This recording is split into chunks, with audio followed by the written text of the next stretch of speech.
G'day battlers, and today we're jumping in for another brand new meta, this time the Firefly Cup, which is going to be the Silph Arena meta for the month of May 2022. Now if you don't know what the Silph Arena is, as always I'm going to link a video up there that gives a bit of a description about what the Silph Arena is and how you can get involved. But let's just jump into it with the Firefly Cup. Now it's a pretty simple meta on the surface here. You've just got 5 allowed typings, so you can use Pokemon that have at least one typing of normal, bug, electric, poison or ice, and you cannot use Pokemon that even if they are one of those 5, you cannot use them if they are Mega Pokemon, if they have the ground typing as well, or if they're Walrein, Escavalier, Dragalge, and Salazzle. Now, I actually recorded this video already once, but in that video, I made a Simplified infographic with Dragalge on it, and that was obviously one of the only 4 Pokemon that are explicitly banned, so I've essentially had to scrap that, condense the meta into only 3 groups instead of the original 4 that I did have, but yeah, with that said, let's just jump straight into the meta. Cool graphics, for the thumbnail. But yeah, essentially this meta has sort of come down to 3 groups for me again. I've sort of seen it in a way where we've got some fighters in the top, so we've got Obstagoon, Vigoroth, Heracross, and Toxicroak.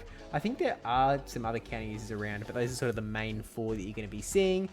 This is a Vigoroth meta, as whenever Vigoroth is eligible, it's going to be sort of a little bit of a centralizing figure, because Vigoroth is always a really good safe swap, having counter, body slam, spam with same type attack bonus on it as well. Really just means that Vigoroth works as a really good safe swap, and that is definitely the case in this meta, where even like before we get into the other groups, you can sort of see that there's nothing that's sort of like hard countering Vigoroth, to say the least. Now, in the bottom left, we have sort of things that are weak to counter. So we've got some steel types like Magnezone. I've got a rock type in there, Alolan Graveler. Zangoose has got the normal typing.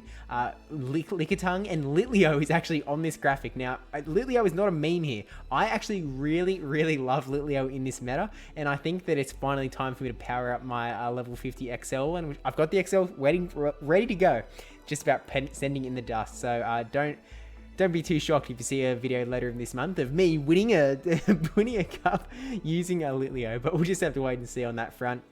Regardless though, in the bottom right, we have sort of a mostly bug group, a little bit of an electric. These are mainly here to counter those, counter the fighting types as well. And there is, I mean, look, as a triangle, we sort of know how this sort of goes. This is actually really similar to my infographic for the Nemesis Cup, where we had strictly the fighters, the anti-fighters, and the anti-anti-fighters, or the bodyguards, as they were officially called. But it's a little bit, like, there is some nuance here, in the sense that, you know, there are other normal types, like Snorlax is eligible, that does have access to superpower, so you could sort of put that somewhere in between. Like, it's weak to the fighting, it's weak to counter, but it's also able to do big damage to those other steels, other normals, other rocks. Zangoose is in a similar position there because it has access to close combat, but notably things that I haven't included on this meta. So for example, Charmers. Wigglytuff is eligible because it has the normal typing. Alola Ninetales is also eligible, and I haven't put them on the graphic. They definitely slot into the sort of anti-fighter role. I just feel like they're not as good in this meta as they are in a lot of other metas.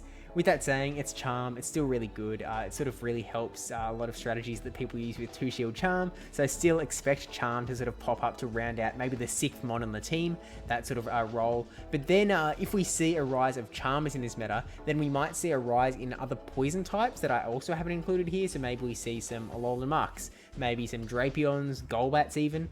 So there is definitely like a sort of a clear path for this meta to sort of evolve down.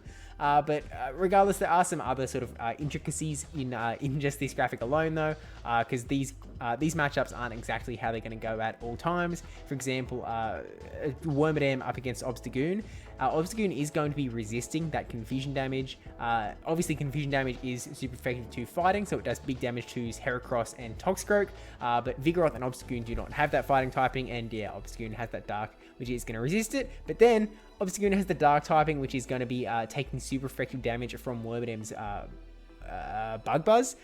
So there's some different counterplay. It can sort of depend a little bit on how shields end up getting burned, and how the matchup sort of goes, whether you've got energy or whatnot in advance, who's got shields, etc, etc, etc. We all know how this game can sort of ebb and flow a little bit depending on what matchups you do end up having. Galvantula is also a really fun one. It's definitely a sort of more on that spammy, glassy sort of side of things. It can definitely do a lot of damage to most of the meta as well. definitely going to be a pretty big force to be reckoned with. I really wish that I didn't totally screw this up and include Dragalge, because I was so hyped about Dragalge. I was like, dang, Dragalge looks really heckin' good, and no wonder, because it has been banned. But yeah, really, this is just going to be a short video, because I think this is sort of the starting ground. So this is like the first step. This is sort of a basic idea about what is running around in this meta, and now go forth, figure out all the things that beat all of these things, figure out how Charm is like the perfect thing in this meta, and then figure out how Poisons perfectly round out teams. I'm looking forward to see some more analysis from you guys out there as well. So with that said, thank you for watching. Don't forget to like, comment, subscribe, especially that subscribe one. Thank you to my patrons and supporters over on Twitch as well, because they are super cool people. And I did get Kirk's name in there. That was a couple videos ago, I think. Hopefully not new. Love you, Kirk. But yeah, that's it.